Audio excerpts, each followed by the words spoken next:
Ascension, the first DLC map for Call of Duty Black Ops 1. So far, from all the zombies maps that I've currently reviewed, they've all been classic experiences. It's just been shoot the zombies, survive as long as possible kind of thing. Yes, Derice had a couple of Easter eggs, and so did Kino, and 5 to an extent, but overall it's just been classic gameplay, it's just been killing zombies. But Ascension changes all that, and I call Ascension the first ever modern day zombies map. So to put it simply, Ascension is set in an abandoned Soviet cosmodrome in the Soviet Union. So basically that's just like a Russian space station. And the first thing you notice when you spawn in is the map is black and white, and this will last until you turn the power on. And personally, I absolutely love this feature because it's sort of like it sets the mood of the map in terms of like being creepy and eerie, like you're just alone and isolated, so it gives you that World at War feeling once again, like the Rukt or even Nakda and Totem, where you feel alone and scared, because when something's black and white it feels off, it doesn't feel normal. But when you turn the power on, just like the Rukt for example, everything comes to life and the colour comes back. I absolutely love this, and I wish they experimented this more with other zombies maps. So once again we get the same characters as Kino de Totem. 5 had the different characters with the presidential like figures, but this time we've got our characters back. So we've got the Nikolai, we've got the Takio, we've got the Dempsey, and we've got the Richtofen. All of them crazy personalities that you know and love. Just like basically every other zombies maps, this map has the same features as previous maps, such as perks, traps, power-ups, etc. But it also has some new features. Let's start with the 2 new perks. First we have Stamina Up, and when you consume this perk, it increases your sprinting speed. Now this perk is very useful for things like training zombies and things like that, so it's definitely a perk you should definitely get if you're going for high rounds and you want to use training as a strategy. Up next we have probably one of the most iconic perks of all time, I'd say, or one of the most talked about perks of all time I should say, and that is PhD Flopper. Now PhD Flopper has a really good set of abilities. The first ability is you can survive fall damage, so when you fall off something, let's say something really high, normally it might kill you or do some serious damage. Well, when you fall with this perk, you don't take any damage. It's absolutely fantastic. Another thing you can do with this perk, which is even more awesome, is when you dolphin dive from a certain height, you can actually cause a huge explosion, and in the early rounds in particular, you can actually kill zombies with it, as you can see in this gameplay here. You dolphin dive off a set of stairs or a high vantage point, and boom, all of the zombies or most of the zombies will explode, which makes it easy really, because if you don't want to use your gun ammo or anything like that, you can use this perk to do the zombie killing for you, and that's what makes it awesome. But I've saved the best ability till last, and that is the ability to deal no explosive damage. So if you look at the gameplay here, I'm actually firing the ray gun at my feet deliberately. And this is because when I do that, obviously ray gun has an explosion, it will cause me to die or take damage. Well, if I was to do the same thing with PhD, as you can see in the gameplay here, nothing happens. I'll survive, no problem whatsoever. So having this is very useful. So if you get yourself trapped in a corner with one of these wonder weapons, whether it's a ray gun or even an explosive weapon such as an M72 launcher, I'm not sure why I'd use that weapon personally, but you get the picture. If you were to use these weapons trapped in a corner and you wanted to get out of a situation, you can, because you've got PhD, but without PhD you die, so you know. Probably one of the best perks of all time, and PhD has been one of the most requested perks to come back. It's kind of been creeping back now into sort of games like Call of Duty Cold War and Black Ops 4, I think it releasing, correct me if I'm wrong, but it wasn't the PhD Flopper, it was PhD Slider. But back in Black Ops 2, where you really needed it for maps like Die Rise, it was nowhere to be seen, and it was just one of the most requested perks because people miss the feeling of using the M1911s or using the ray gun without taking any damage. I mean, I wish, to be honest with you, they bought this perk back in Black Ops 2, other than Origins, which is a very stupid map to put it in, because it's just an amazing perk. Can't argue with it.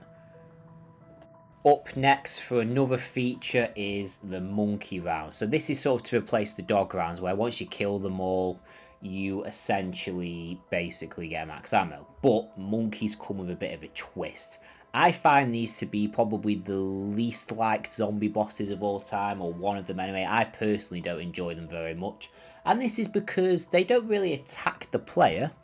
They attack your perks instead. So let's say if you've got 3 or 4 perks, for example, they will go for each individual machine, and you're likely to lose at least 1 or 2 of these perks each time, which means having more than 3 or 4 perks is extremely annoying, and you're guaranteed to lose them. So you've got to play very tactically in this map.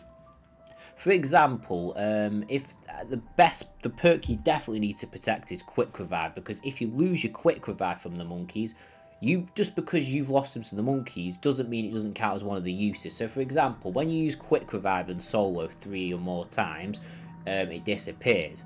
But if it still gets taken by the monkeys, you still lose the ability to use quick revive more than 3 times. So you can essentially lose quick revive without actually going down, because the monkeys take the perks. This makes the map a lot more tricky in that aspect, so you've got to play it very tactically.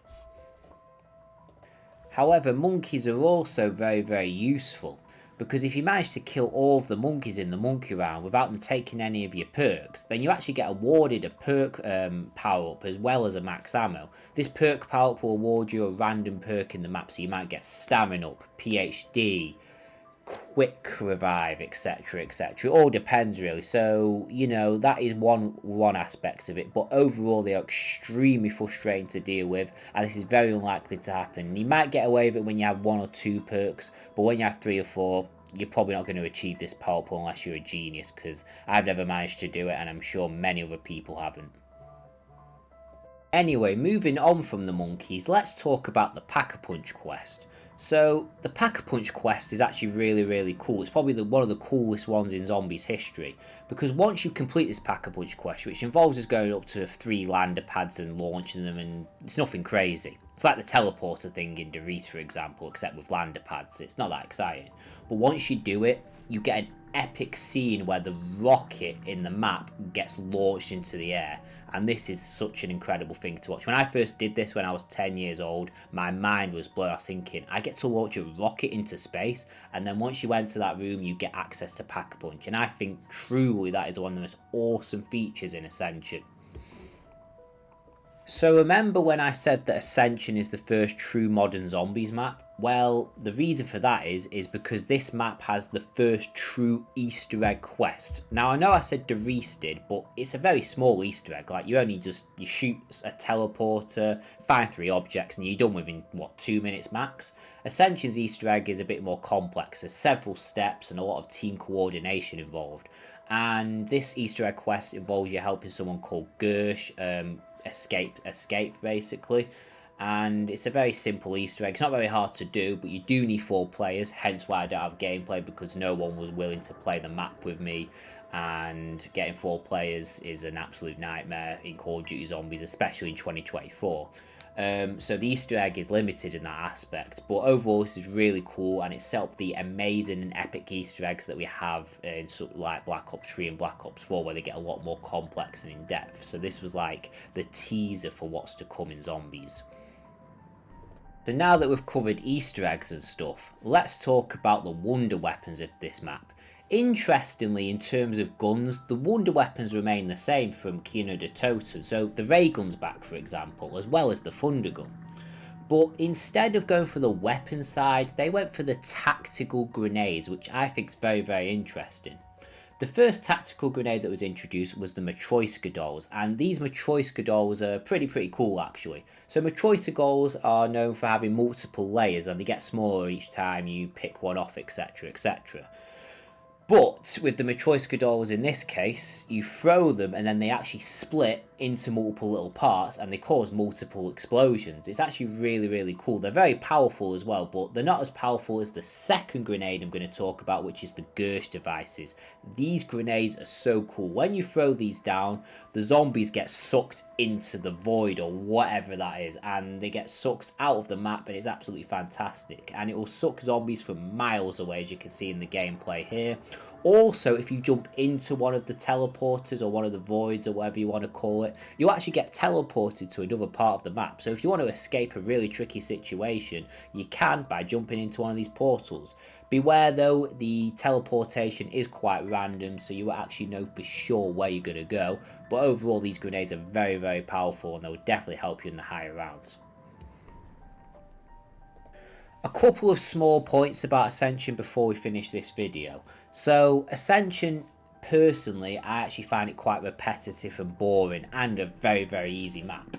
So the reason I find it very repetitive and very boring is once you set up with all these powerful weapons like the Thunder Gun, the Ray Gun, the Gersh devices and all those cool things, the map becomes very, very easy. I mean, I know I keep saying about the monkeys taking your perks, but when you've got overpowered weapons like that, the monkeys are just more making the map a little bit more interesting, in my opinion, in that sense. Yes, they can be annoying by taking your perks, which might contradict what I said before, but I think it has an element of challenge that we need in Ascension, and I'm glad they chose to keep them in, weirdly enough, even though they're one of my least favourite boss zombies. I hope that makes sense. I think Ascension is a perfect thing for the monkeys to be in, if that makes any sense.